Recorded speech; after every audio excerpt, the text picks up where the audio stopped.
Hello everyone, it's Veronica from Rudy Visuals, and in today's video I'll be showing you how you can use a mirror when you take portraits and why it's an excellent exercise to help you think more about your composition. So roll the intro!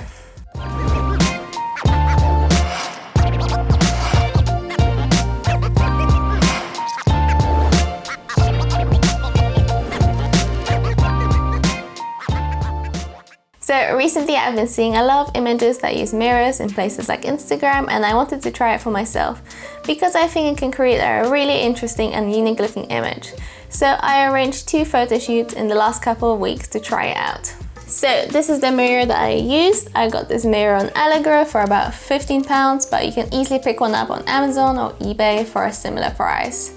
This one is 60 centimeters in diameter, and after using it I find that it's a little bit too big, so on reflection I would have gotten a slightly smaller one, but pretty much any mirror will do the job.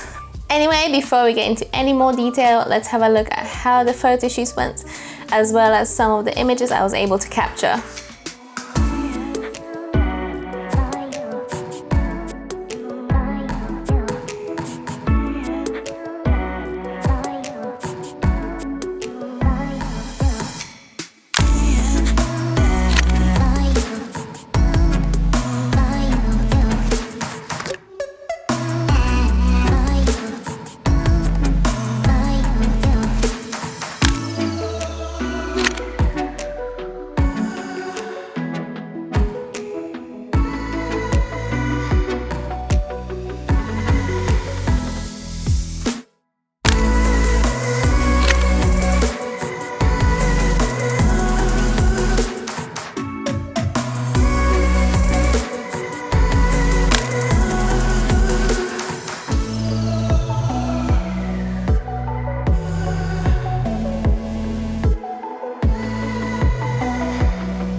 So before we continue, I just want to say a big thank you to 2 of my models, Ola and Magda, and if you want to see more of them, you can find their Instagram links below.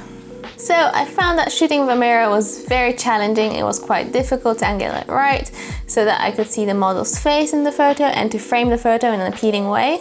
There's definitely a lot of trial and error involved, but it was a really fun exercise because it really makes you think about the composition, and very small changes in the camera angles can affect your image so much.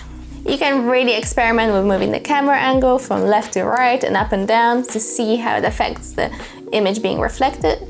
It also helps you better control the way the background affects your photos. When you tilt the camera up, you'll see that more of the sky is showing, and if you tilt it down, you'll see more of the ground behind the model. You can use this to really control the horizon in your photos, and you'll see how this can drastically change your photo. Shooting with a mirror is also just a fun activity to try and test your creativity. You can try placing the mirror in random places, or you can even get the model to lie down next to it. You can get some really cool and unique looking images, and the fact that there are 2 faces in a portrait rather than one means that you can get really creative with it. But be mindful that at certain angles you'll see a double reflection in the mirror. This happens because you're seeing the image reflecting off the glass and of the reflective coating on the other side. I tried using different aperture values to see what would work best with the mirror photos. By using a wide aperture, you can focus more on just the mirror so that it stands out in the photo and blur the rest of the image out. But I preferred using a more narrow aperture so that I could get both the model and the mirror in focus. The mirror also comes in really handy for the model. Not only is it an interesting prop, giving them something to focus on, but they can also use it to keep their hair and makeup in check, which is always useful. Another great use for the mirror is to reflect light onto the model's face. You can use it to direct the sunlight to soften the shadows. In terms of the gear during these photo shoots, I used the Canon 6D Mark II, which I paired with the 85 f1.8 and the Canon 80D paired with the Sigma 18-35 f1.8. If you're interested in either of those lenses, you can see our review of them in the description below.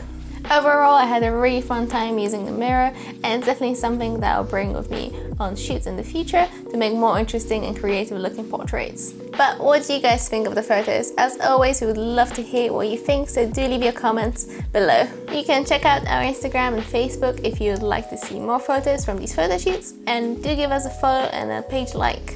If you like this video, please give us a thumbs up, and if you're new here, subscribe to our channel for more. Anyways, that's going to wrap up this video. Thanks for watching and see you on the next one. Bye!